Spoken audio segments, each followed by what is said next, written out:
For decades, Americans have been told that economic growth comes down to one number: interest rates. The Federal Reserve raises rates and markets panic. The Fed cuts rates and investors celebrate. We've built an entire industry around guessing the next quarter-point move out of Washington, and I've come to believe we've been staring at the wrong variable the entire time. The biggest problem in the American economy isn't the cost of capital, it's the immobility of capital. There are trillions of dollars of wealth in this country that physically cannot move because the moment they move, they get taxed. That money is frozen. And here's the thesis I want to walk you through today. The states that figure out how to unlock that frozen capital are going to dominate the next generation of economic growth. One state just made the first real move. The rest haven't realized the race has already started. Let me show you the whole picture: the problem, the catalyst, and who wins. Start with the problem itself. Picture a retiree.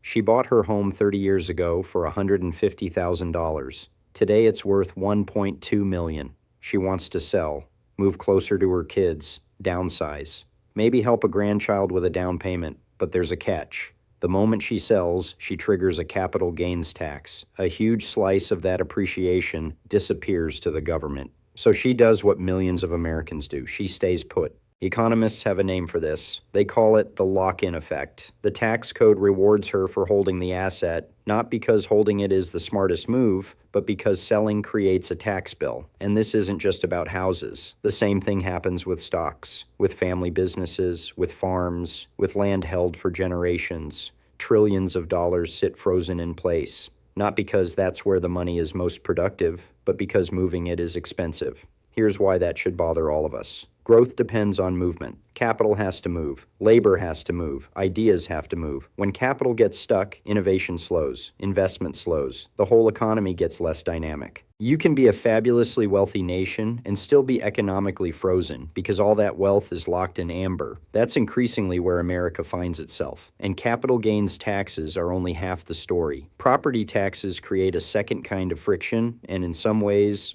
a worse one. Think about how strange the property tax actually is. Most Americans never stop paying it. Doesn't matter if the mortgage is paid off. Doesn't matter if you've lived there 50 years. Doesn't matter if your income drops in retirement. The bill arrives every year, forever. Compare it to every other tax we pay. You pay income tax when you earn. You pay sales tax when you buy. You pay capital gains when you sell. Property tax is the only one that never ends. You never actually finish paying for your own home. You just switch from making payments to a bank to making payments to the government. For a lot of Americans, especially retirees on fixed incomes, that feels fundamentally wrong. So now you have two taxes, capital gains and property tax, doing the same underlying thing. Both are taxes on ownership. Both punish you for the crime of holding an asset, and both keep capital from moving to where it actually wants to go. That's the problem. Now here's the catalyst. Just days ago, the governor of Florida, Ron DeSantis, announced a plan to eliminate property taxes on homesteaded residences. He's called a special session to push it forward. Here's how it works. The plan starts by exempting the first $250,000 of a home's value, which wipes out property taxes entirely for about 60% of Florida homeowners. It then rises to cover more than 90%. And it directs lawmakers to write a schedule that leads all the way to full elimination. Most commentators are treating this as a Florida budget story. They are missing the point completely. This is the lock-in problem, the exact same problem finally being attacked head-on. And notice what the plan does and doesn't touch. It targets the homestead, the home you actually live in. It leaves commercial property, rental property, and vacation homes on the tax rolls. Hold on to that detail. It becomes important later. Let's put real numbers on what this means for a household. Say a family owns a $500,000 home. Property taxes run about 1% a year. That's $5,000 every year. Over 20 years, $100,000. Over 30 years, $150,000. And that's before assessments climb. For a lot of retirees, that bill is one of the single largest expenses they have left. Erase it, And a couple living on Social Security and a pension suddenly has thousands of extra dollars a year, money they can invest, spend in their community, give to their kids, use to start something, instead of money that flows automatically into a government budget. Now multiply that across millions of households. The effect is enormous. At this point, the serious objection shows up, and it deserves a serious answer. How do you pay for schools? It's a fair question. I'm not going to wave it away. Public schools lean heavily on property tax revenue. Police, fire, roads, parks, all of it leans on property tax revenue. You can't just delete that money and pretend nothing happens. But there are two things worth saying. First, notice the assumption buried inside the objection. It assumes the only way to fund a school is to tax a house. Forever. Plenty of states already fund education through sales taxes, income taxes, lottery revenue, state appropriations, and federal dollars. For generations, we've tied a child's education to the assessed value of the houses around them. Maybe that was never the best design. And second, there's a difference between static thinking and dynamic thinking. Static thinking assumes nothing else changes. You remove the revenue, and that's the end of the story. Dynamic thinking asks what happens next. If a state pulls in more residents, more businesses, more construction, more spending, then revenue from sales taxes, business activity, and development climbs to fill part of the gap. Will it fully replace what's lost? That depends on the state, and it's an honest question, but it deserves an honest debate, not a reflexive, we can't afford it, because reform usually only happens when the old system is finally under pressure, and that pressure has just begun. Here's the part almost nobody is connecting. What Florida just did isn't really a tax cut. It's a competitive move. Because the United States isn't one economy playing by one set of rules, it's 50 states competing for people, for businesses, for investment, for talent. For a long time, that competition was mild. It's about to get vicious. Stack up what's already true. Florida has no state income tax, Texas has no income tax, Nevada has none, Tennessee has none. Now imagine Florida adding, and we don't tax your home, on top of, and we don't tax your income. That is a recruiting pitch aimed at every high earner, every retiree, and every business owner in America.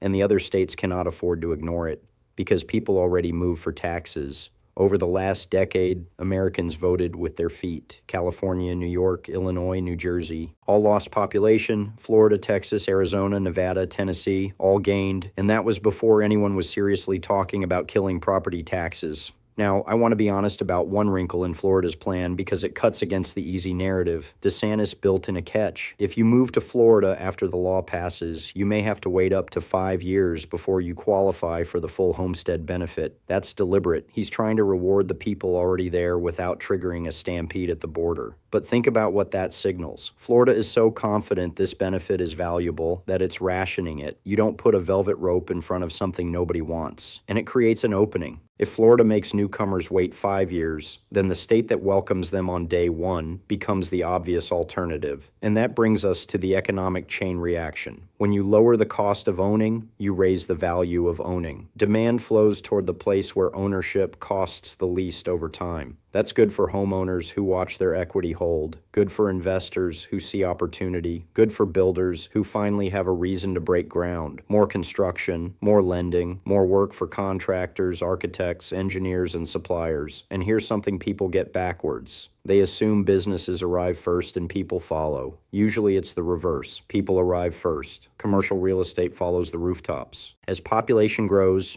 you need retail, medical offices, restaurants, warehouses, hotels, office space. That's exactly how Texas and Florida built 2 decades of commercial development.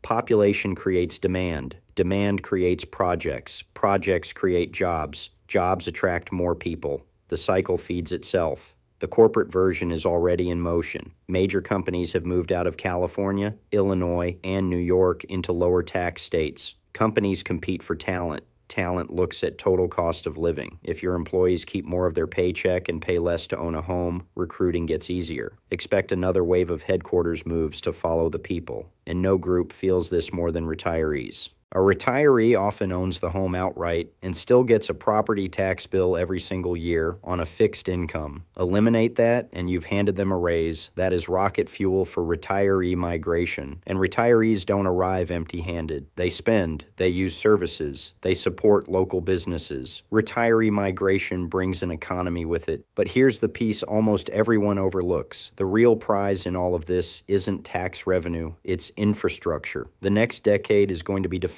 by it. Artificial intelligence, data centers, power generation, water, advanced manufacturing, semiconductors. All of it is hunting for the same 5 things: land, power, water, workforce, and a government that won't get in the way. And the states winning the competition for people and businesses are the same states that will win the competition for infrastructure. Watch the chain. Population growth justifies expanding the power grid. A bigger grid supports industry. Industry pulls in data centers. Data centers pull in technology investment. Technology investment pulls in more talent. Every link reinforces the next. This is the whole game. The competition for capital is quietly becoming a competition for infrastructure. And that's where a state like Arizona gets very interesting, because Arizona doesn't have to copy Florida. Arizona can do something smarter. Call it a hybrid model. Primary residences, the home you actually live in, get real substantial relief.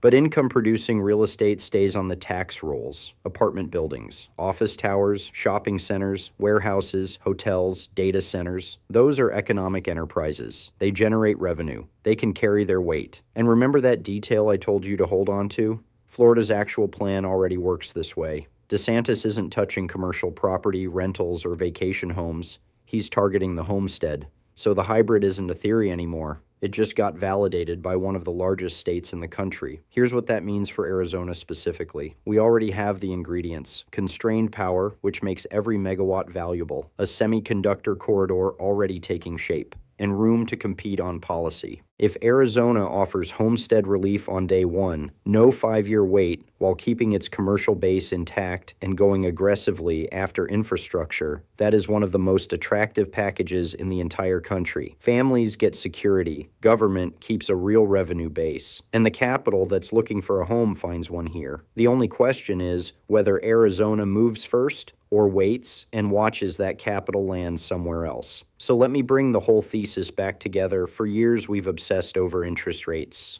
the cost of capital. We were measuring the wrong thing. Property taxes shape whether people own. Capital gains taxes shape whether people invest.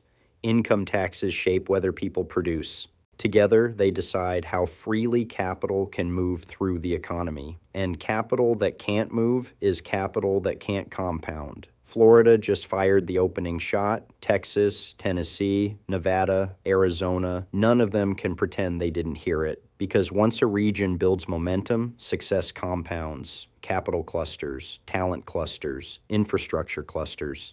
And the states that build the most attractive home for capital become the economic powerhouses of this century. The ones that keep treating capital as something to harvest get to watch it pack up and leave. The next great American boom is not going to come from Washington. It's not going to come from the Federal Reserve. It's going to come from whichever states decide to stop trapping capital and start unlocking it. There are trillions of dollars frozen in the system right now. The states that free that capital win the next decade. The ones that keep it frozen get to watch it leave. The competition has already started. Most policymakers just haven't noticed yet. The ones who notice first win. That's the real debate, and it is only just beginning.